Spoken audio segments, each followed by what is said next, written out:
Bismillahirrahmanirrahim. Assalomu alaykum va rahmatullohi va barakatuh. Go'zal Robbimizga cheksiz maqtov va shukrlarimiz bo'lsinki, va suyukli payg'ambarimizga Robbimizning salom va salovatlari yog'ilsin. Oylarning sultoni bo'lgan Ramazon oyi ham kirib keldi.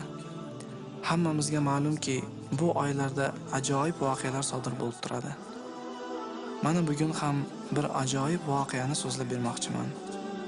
Bu voqeaning qahramonlari 4 ta talaba do'stlar haqida. Ramazon kunlaridan birida do'stlari birgalikda iftorlik qilmoqlikni niyat qilishgan edi. Lekin ularning ichida Umar ismli do'sti kelmay qolgan edi. Ular iftorlik taomini tanovul qilib bo'lganidan keyin ertaga Umarning uyiga xabar bermay boramiz deya bir fikrga kelishdi. Umarning o'zi do'stlarining ichida odob, axloqi bilan ajralib turar edi. Ertasi kuni ular Umarning uyi tomon yo'l olishar ekan, ular Umarning yuzida tabassum, qalbida quvonch bilan eshik ochishini va birgalikda shirin taomlar ila iftorlik qilib, shu kechani xayrli o'tkazishni orzu qilishar edi. Eshik tugmachasi bosilib, eshik ochilgach, Umarning yuzini ko'rib, ularning orzulari barbod bo'ldi. Umarning qarashida "Sizlar nega keldinglar? Sizlarni kim chaqirdi?" degan ma'no sezilib turar edi.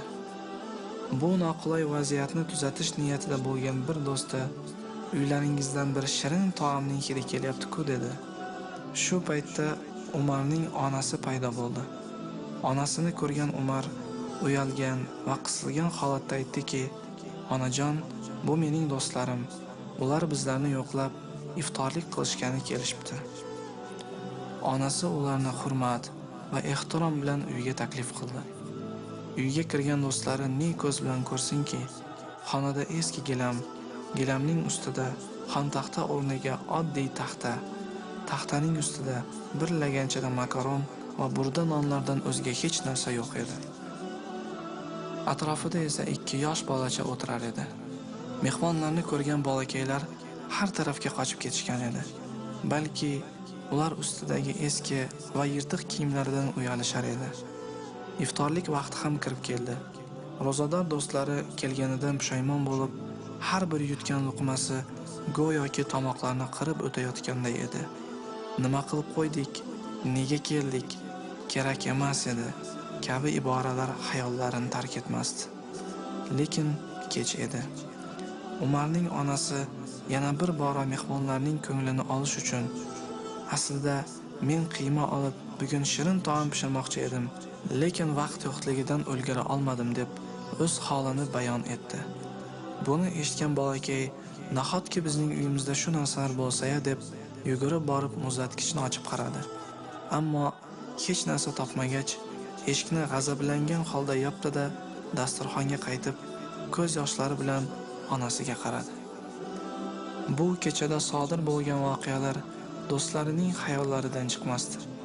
Ular do'stining uyiga bayramga ketayotganday borishib, qaytar vaqtida xuddi janozadan kelayotgan kabi xomush holda qaytishdi. Tongda saharlik qilishar ekan, birining ko'zidan yosh oqsa, ikkinchisining tomog'idan taom o'tmasdi. Ertalab ular uchrashib, o'z fikrlari bilan bo'lishdi. Nima qilamiz? Qanday qilamiz? Chunki musulmon birodarimizning uyida nochor ahvolda qolgan bolakaylar bor. Biz ularni quvontirishimiz kerak. Lekin qanday? Pul bersak, Umarni xafa qilib qo'yishimiz mumkin kabi savollar qiynar edi. O'ylay ular bir qarorga kelishdi. Umarning yaqinidagi do'konga borib, uning egasi bilan quyidagi xayrli ish haqida kelishib olishdi. "Biz sizga xarojatingizni bersak, siz esa mana bu oziq-ovqatlarni tayyorlab, shu manzilga yetkazib berib, quyidagi so'zlarni ham aytsangiz.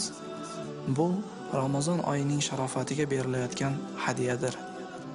Do'kon egasi ular aytganday qildi.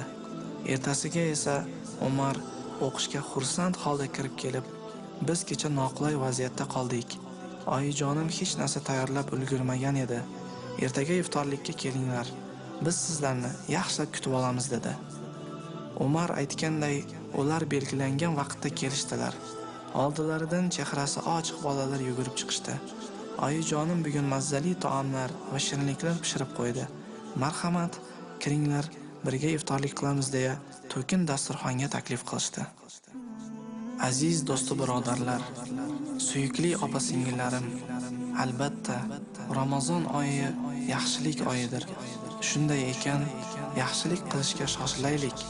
Balki shu hikoyamizdagiday oilalar kam emasdir. Shuning uchun kelayotgan Ramazon oyida go'zal xulq-odobimiz, mehr oqibatimiz, go'zal amallarimiz bilan savoblarimizning egasi bo'lishimizni Alloh taolo nasib ro'za aylasin. Albatta Alloh taolo yaxshilik qilguvchilarni sevadi. Va axiru da'wana anil hamdulillahi robbil alamin.